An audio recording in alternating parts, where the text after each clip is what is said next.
नमस्कार दोस्तों, मैं हूं दिनेश के वोरा। स्वागत है आपका न्यूज टाइम पर। दोस्तों, कुर्सी की इच्छा किसको नहीं होती है, ये बात सच है। लेकिन कुर्सी की इच्छा कभी कभी इतनी प्रबल हो जाती है कि इंसान सोचता है कि कुर्सी मिल गई है और कहीं खुदा न खास्ता चलेगी तब क्या होगा। तो हर प्रपंच रचाया जाता है उस कुर्सी को मेंटेन कैसे किया जाए। कभी कभी ऐसा होता है कि आपके हाथों से वक्त निकल रहा होता है और आप पहचानते नहीं कि आपकी पारी का अंत होने जा रहा है या आप उस अंत के नजदीक हो। लेकिन व्यक्ति अपने आप को अजर और अमर समझ लेता है और सुबह से लेकर रात तक सिंहासन के लिए मचलता रहता है। और उसके लिए उसे किसी भी किस्म के दुराचार को सहना हो तो वो सहता है, क्योंकि कहीं से भी कुछ सीट्स आ सकती हैं। भले ही उस दुराचारी का नाम ब्रजभूषण हो या राम रहीम हो, उनसे संबंध बनाए रखने में इन्हें कोई गुरेज नहीं। भले वो दुराचारी वो लोग हों जो प्रतिदिन गांधी जी को गालियां देते हैं और गोडसे के प्रेमी हैं, चाहे वो प्रज्ञा ठाकुर हो या अनगिनत कई अन्य व्यक्ति बीजेपी के। कल उस लिस्ट में त्रिवेंद्र सिंह रावत, पूर्व मुख्यमंत्री उत्तराखंड, वो भी शामिल हो गए। उन्होंने कहा कि मैं मानता हूं कि गोडसे बहुत बड़े देशभक्त थे। इस किस्म की प्रवृत्तियां और फिर उनके ऊपर चुप रहना, ये मौन स्वीकृति है कि देश गोडसेवाद की ओर बढ़ रहा है। और मौन स्वीकृति इस बात का प्रतीक भी है कि आप यहां पर कॉम्प्रोमाइज करना चाहते हैं और रादर कर रहे हैं, ये कहा जाए। देश में जिस लेवल पर अपने गद्दी को बनाए रखने के लिए धार्मिक उन्माद का इस्तेमाल किया जा रहा है, चाहे वो टीपू सुल्तान के नाम से हो या औरंगजेब के नाम से हो, वो आपके सामने है। इसके अलावा जोरों शोरों से शहर शहर में लव जिहाद का मुद्दा उठाया जा रहा है विभिन्न चैनल्स के ऊपर। वो आपने देखा है, अभी कोई ऐसा गोदी मीडिया का चैनल नहीं है जो सुबह से लेकर शाम तक लव जिहाद की स्टोरीज को नैरेट नहीं कर रहा है। इसके अलावा इंस्टीट्यूशनल जो फ्रेमवर्क है उसको ध्वस्त कर देना, अदालतों के फैसलों को खरीद लेना, जो स्टेट्स का शेयर है 42% से घटा के 30% कर देना, यानी कि एलोकेटेड 40% फाइनेंस कमीशन के द्वारा, लेकिन देना सिर्फ 30%। और अधिकतर टैक्सेस को 20 से 25% टैक्सेस को सरचार्ज और सेस में कन्वर्ट करना और नहीं देना। और साथ में एक एक्सपेंडिचर काउंसिल, जिसके ऊपर मैंने दोपहर को डिस्कशन किया था, उसका आइडिया मूव करना कि जहां पर स्टेट्स का जहां कर लगाने का अधिकार जीएसटी काउंसिल के द्वारा छीन लिया गया, वहां अब किसी भी किस्म का, जिसे कहते हैं कि खर्चा करने का अधिकार भी उनसे छीन लिया है। और साथ में जब आप बजट पेश करते हैं तो खर्चा करने की जो अप्रूवल है वो आप क्या कहते हैं कि एक्सपेंडिचर काउंसिल से अप्रूवल लेने के बाद, यानी कि अब मुख्यमंत्री और जो रूलिंग पार्टी अपनी मर्जी से अब खर्चा नहीं कर सकते। मकसद ये था कि रेवड़ियों को कैसे बंद करना है। इनकी अपनी रेवड़ियां चलते रहे लेकिन उनकी रेवड़ियां बंद हो जानी चाहिए। हर तरीके से ऐसे प्रपंच रचे जा रहे हैं जिसके द्वारा कि सारे विपक्ष को पंगु बना दिया जाए, सामाजिक रूप से, राजनीतिक रूप से, आर्थिक रूप से। और कहीं किसी को फंडिंग आ रही है तो उस फंडिंग को कैसे ड्राइव किया जाए, यही सिंह।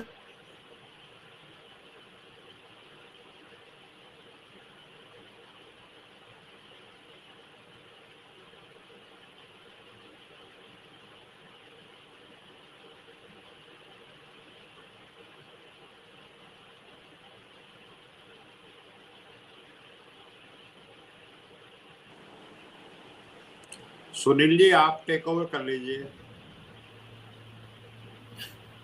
पूरी बात दिनेश जी की हुई,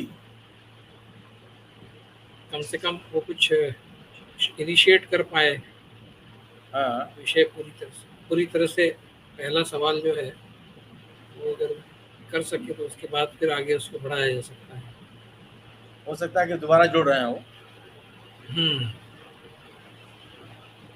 तकनीक के आगे सभी नतमस्तक हैं।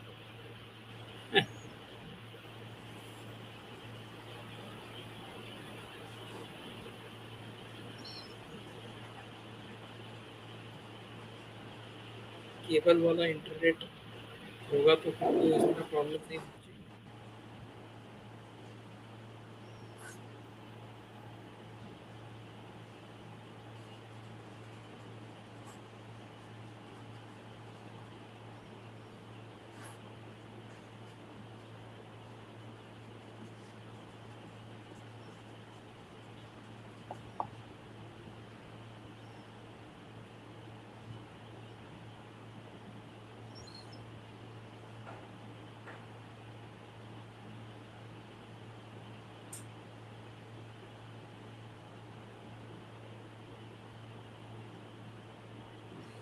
हम लोग ही आपस में कुछ चर्चा कर ले इस विषय का। थोड़ा सा एक उन्होंने आगाज तो कर दिया है, थोड़ा हम ही इसको आगे बढ़ाते हैं।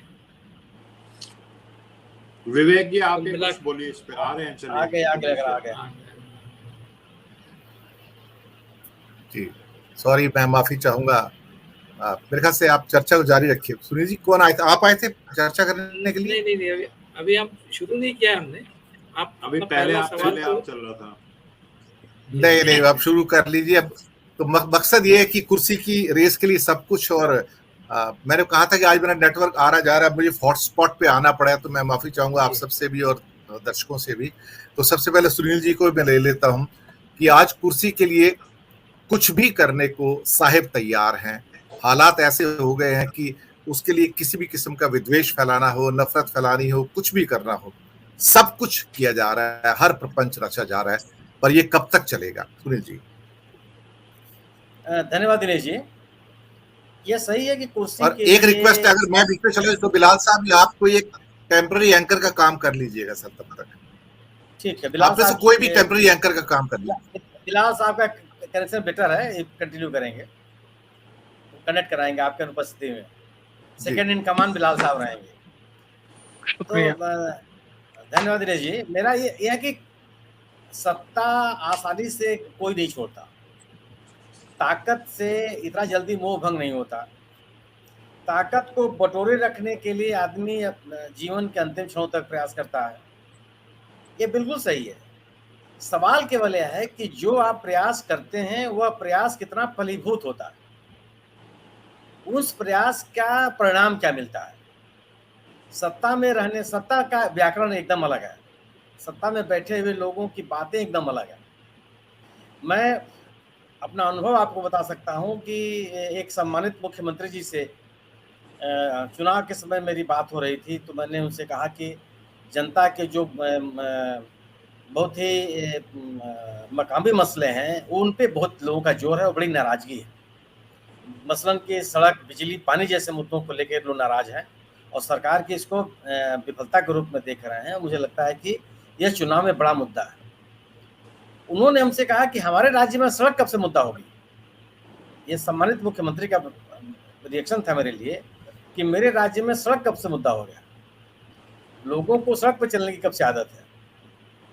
हमने कहा साहब, साफ सुथरी सड़क, मजबूत सड़क मिले तो किसी की आदत बन जाती है। खैर, और वो सुनने के लिए तैयार नहीं थे।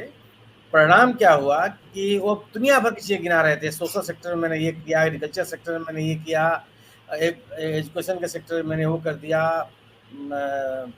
हेल्थ सेक्टर में मैंने ये कर दिया। तमाम तरह के जो व्याख्यान हो सकते हैं और बौद्धिक प्रवचन उन्होंने मुझे दिया। हमने कहा कि साहब, अगर आप जो चीजें किए हैं उसका लोगों को अनुभव तो होना चाहिए। अगर व्यक्ति को पीने का पानी नहीं मिल रहा है तो आपका सोशल सेक्टर में किया हुआ काम किस मतलब का है? तो बात तो नहीं समझ में आती। जो प्राथमिक जरूरत है पानी, वही नहीं मिल रहा है। खैर, वो स्वीकार नहीं कर रहे थे मेरी बात को। परिणाम क्या हुआ कि बुरी तरह से चुनाव हारे और सालों साल सत्ता से बाहर है क्या कि जो हथकंडे अपनाए जा रहे हैं सत्ता में बने रहने के लिए, जो आदमी सत्ता में बैठा हुआ जो व्यक्ति होता है, उसके सोचने का तरीका ही एकदम अलग है। वह किसी की बात सुनता नहीं और सोचता है कि जो मैं सोच रहा हूं अंतिम सत्य वही है। इसमें जो कोई व्यक्ति अगर हमको सलाह दे रहा है, कोई अपने में संशोधन या परिमार्जन की बात कर रहा है, वो मेरा दुश्मन है। यह परिणाम यही होता है कि जब आप जनता से कट करके और अपने एक यूटोपियन समाज में बैठ करके अपनी बातों को सोचते हैं और एक लिहाज से सोचते हैं कि कई केन प्रकारेण यह शासन और सत्ता कैसे बना रहे, तो आप तार्किक तरीके से नहीं सोच पाते। परिणाम क्या होता है कि जो आप सोचते हैं उसका प्रतिकार जनता नहीं देती। ये कोई किसी सरकारी आदेश से या कुछ लोगों के समूह से तो सत्ता में आप बने नहीं रह सकते। जन समर्थन आपको चाहिए, और जब आप जन समर्थन आपको हासिल नहीं होता, आपकी कही गई बातों को जनता स्वीकार नहीं करती, तो आप बुरी तरह से सत्ता से बाहर होते हैं। और यह आपको अभी मतलब अतीत में भी हुआ है और वर्तमान में भी अभी कर्नाटक के चुनाव में आपको दिखाई पड़ा। कर्नाटक के चुनाव में कौन से हथकंडे नहीं अपनाए गए, क्या क्या नहीं कहा गया। एक बड़ा फार्मूला है कि चुनाव के साल 2 साल पहले मुख्यमंत्री बदल दीजिए, आपने वो भी कर दिया। मंत्रियों को बदल दीजिए, आपने वो भी कर लिया। 20%, 30%, 35%, 40% सिटिंग विधायकों के टिकट काट दीजिए, आपने वो भी कर लिया। जाति समीकरण जितने बैठाए जा सकते हैं वो भी आपने कर लिया। केंद्रीय एजेंसियों का जो भी सदुपयोग दुरुपयोग हो सकता है वो भी आपने धुआंधार किया। उसके बाद बजरंग बली को आप बुला के लेके चले ही आए। समीकरण का कोई जो ध्रुवीकरण की कोई राजनीति आपने छोड़ी नहीं। अपने नाम पर आप नोट मांगे लिया। संगठन के लोगों को एकदम, केंद्र सरकार का कोई मंत्री नहीं था जो उस राज्य में वोट न मांग रहा हो, और लाभार्थियों को सरकार द्वारा दिए गए लाभों की गिनती न करा रहा हो। परिणाम क्या हुआ? परिणाम यह हुआ कि 75% से अधिक जनता सड़क पर निकली और आपको बुरी तरह से सत्ता से बाहर कर दिया। मेरे जैसे व्यक्ति के समझ में यह बात नहीं आती कि भारतीय जनता पार्टी जैसी पार्टी अगर कर्नाटक जैसे राज्य में 30 विधानसभा क्षेत्रों में अपने जमानत गवा दे, इसका राजनीतिक संदेश क्या है? यानी कि आपकी किन प्रकार की राजनीति चलने वाली नहीं है। मेरा अपना स्पष्ट मानना है कि गवर्नेंस के अलावा कोई विकल्प नहीं है। जिन लोगों ने सुशासन दिया है, लोगों के मौलिक हितों का ध्यान रखा है, उनकी जरूरतों का ध्यान रखा है, उनके द्वारा कही गई बातों को अपनी नीतियों में शामिल किया है, पब्लिक जनोन्मुख अपने नीति और योजनाएं बनाने में उन्होंने प्रयास किए हैं। जनता ने उनको सिर माथे बैठाया। इसी देश में और इस देश के बाहर लोगों ने सत्ता से बाहर नहीं जाने दिया, उनको बुला के रखा, बड़े पैमाने पर मतदान किया और उनको बना के सत्ता में बनाए रखा। लेकिन जब आप ये सोचते हैं कि नहीं, जो नुस्खों से और टोटकों से आप सत्ता हासिल कर लेंगे, न तो अतीत में हुआ है, न भविष्य में होगा, न आज होगा। आपको लगेगा, ये लगता रहता है लोगों को कि क्योंकि आप एक तरह का चाटुकारों का और ठाकुर सुहाती गाने वालों की भीड़ आपके इर्द गिर्द इकट्ठी हो जाती है। वह बात आपके कान में पड़ने ही नहीं देती जो आपको जानना चाहिए, जो आपको सुनना चाहिए। जिस देश में बेरोजगारी का यह हालत है, जिस देश में महंगाई की स्थिति है, जिस देश में शिक्षा दिन प्रतिदिन महंगी होती चली जा रही है, जिस देश में अगर कोई आपके घर में बीमार पड़ जाए तो जमीन और मकान बेचने की नौबत आ जाए, बच्चे को बेहतर शिक्षा देने की हैसियत उच्च मध्यम वर्गीय परिवार के पास नहीं रह गया है, कहाँ से आप सत्ता में रहे? आप गिनती गिनाने से हो जाएगा। आप कहेंगे, आप ये कह देंगे कि साहब मैं दुनिया की 5वीं अर्थव्यवस्था हो गया हूं, तो इस आंकड़े को लेकर हम क्या करें? आप इस सांख्यिकी किस काम की है? अगर कोई किसी देश की अर्थव्यवस्था बढ़ती है, अगर उसमें व्यापार बढ़ता है, तो उसका लाभ आम आदमी को मिलना चाहिए ना। या तो बाकी किताबें पढ़ने के लिए ही हम किताबें पढ़ते रहेंगे, अर्थशास्त्रियों का से हम ज्ञान अर्जित करते रहेंगे। तो आप किन प्रकार रास्ता कुछ भी खोजने देने जी, किसी को रोक नहीं सकता। लोकतांत्रिक देश है, हर आदमी बौद्धिक है,